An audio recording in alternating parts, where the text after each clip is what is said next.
In this video, we're going to continue with conic sections, and we're going to focus on circles in 10.2. So the definition of a circle is a set of all points equidistant from a fixed point, which we call the center. So we have an equation for the center of the circle. You guys have seen this in geometry already, but a reminder about where it comes from. Excuse me. So the radius is the distance from the center to a point on the exterior. Or I should say not a point on the exterior, a point on the circle.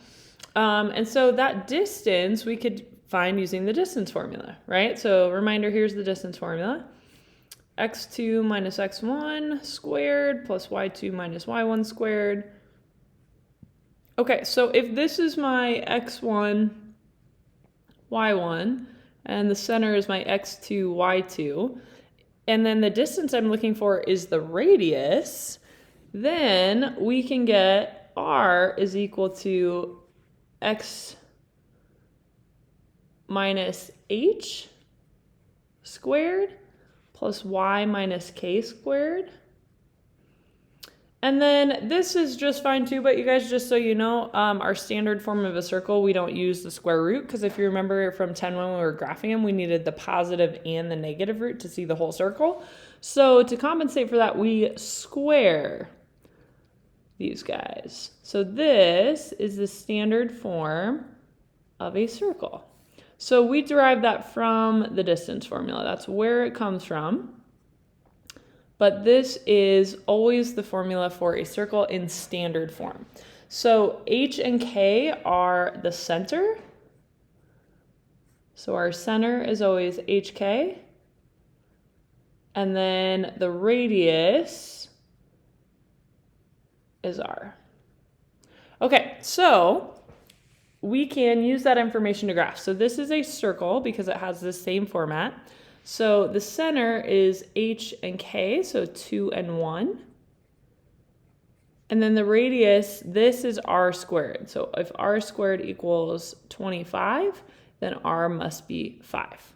So then if we were to graph this guy, use a pen so it shows up a little better. So I'm going to start with my center, 2, 1. And then I like to just go out in the 4 directions, the radius. Okay, so 1, 2, 3, 4, 5. 1, 2, 3, 4, 5. And then we'll try and make it look as circular as we can.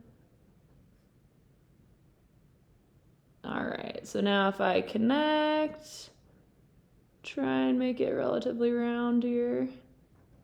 All right, so there is the graph of my circle. So domain and range of a circle. So those points to the left and right are my domain. I do have points right on those, so I am going to include that. So let's see, we got -3. And then the furthest right x value is 7. And then range is low to high y value. So the lowest y value we have is -4. And the highest y value we get up to is 6. So I'm using the brackets because I am including those values. Okay, this time I am given h and k and r. So I'm going to write the equation in standard form. So I know it is x minus h squared plus y minus k, and k is -2. So how we'll see this, you guys, we won't ever see minus and negative, so we'll just see that as plus. So essentially, whatever sign is the coordinate, it's opposite in the equation. So -2 is really y plus 2, and then equals r squared. So square root of 2 squared is just 2. So this would be the equation that fits that information.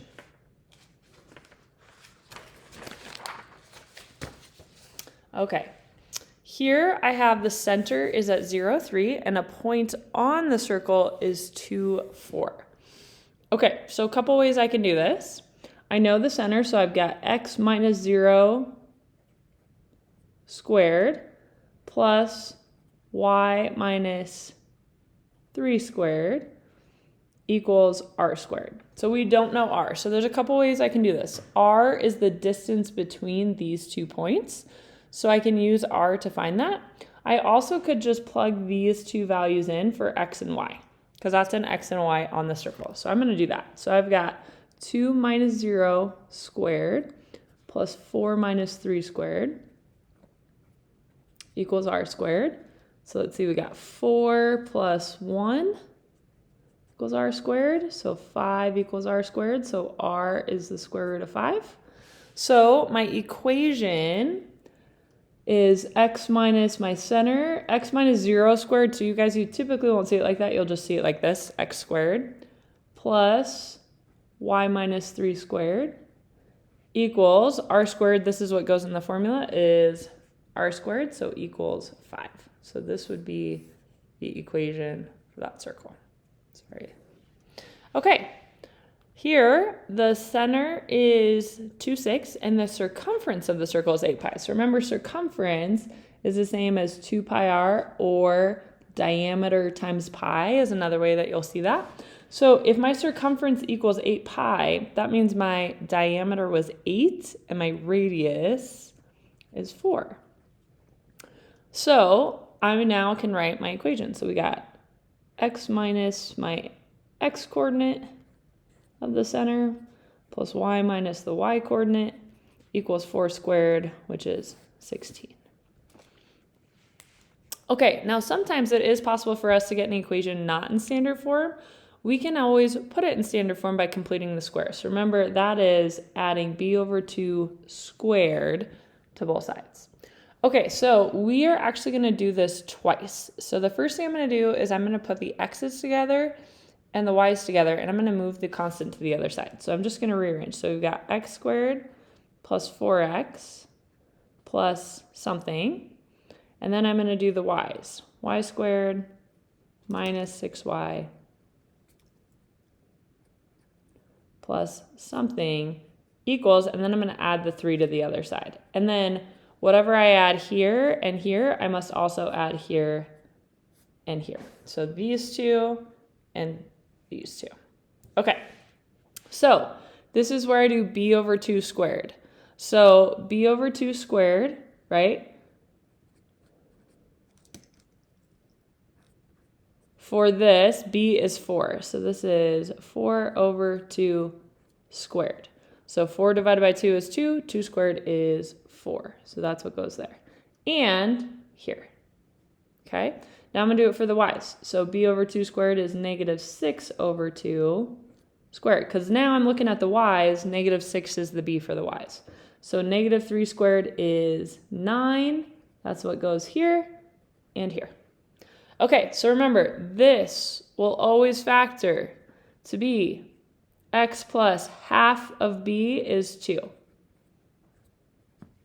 Okay, this half of b is negative 3. So y minus 3 is where that's going to go. And then 3 plus 4 is 7, plus 9 is 16. Okay, so completing the square and then writing it in factored form.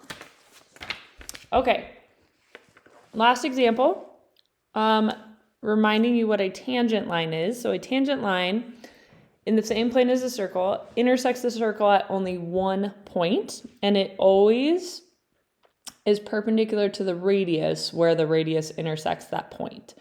Okay, so we are going to write the equation of the line tangent to the circle x squared plus y squared equals 29 at the point 2, 5. Okay, so here we go. So this has a center of 0, 0, and the radius is the square root of 29. Okay, so we have this point 2, 5. So let's see, we've got 2, 5.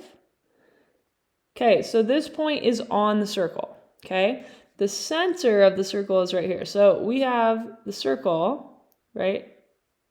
Square root of 29. So this radius right here is square root of 29. And there's my point 2, 5. Okay, so the tangent line goes like this. The tangent line goes through there. And we know that the tangent line is always perpendicular to the radius at the point where they intersect.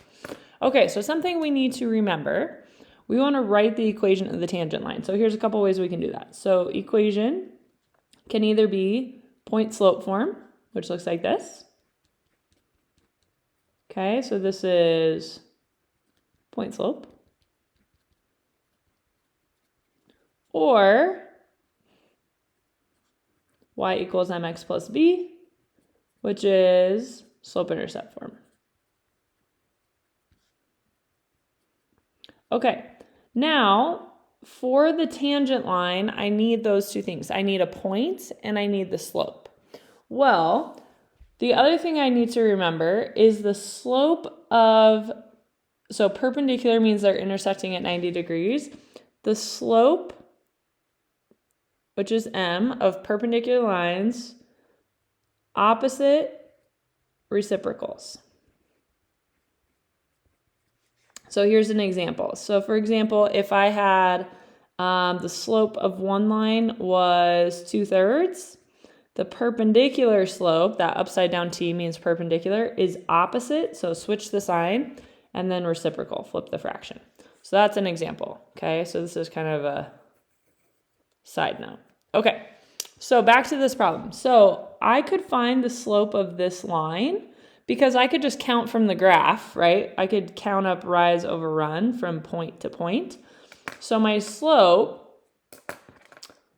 of the radius, we'll say, so slope of r is up 5 and over 2, okay? So the perpendicular slope would be -2/5. So that's the slope that I want to use for the tangent line. And so I have the slope and I need a point. Well, I have the point 2, 5. So I'm going to put it in point slope form. So I've got y minus, the y coordinate is 5, excuse me. The slope is -2/5. And then the x coordinate is 2. So this is fine. That's good. We can leave it just like that. If I want to convert it to slope-intercept form, I can distribute and then add 5. So I'm going to show that here just in case it asks for it in slope-intercept form. We could do that. Okay. So I distribute and then I would add 5. So really I'm adding 5. So if I have to do 4/5 plus 5, this is the same, right? If I need a common denominator as 25/5. So 4 plus 25 is 29/5. So this would be slope-intercept form. This would be point slope form. This would be slope-intercept form.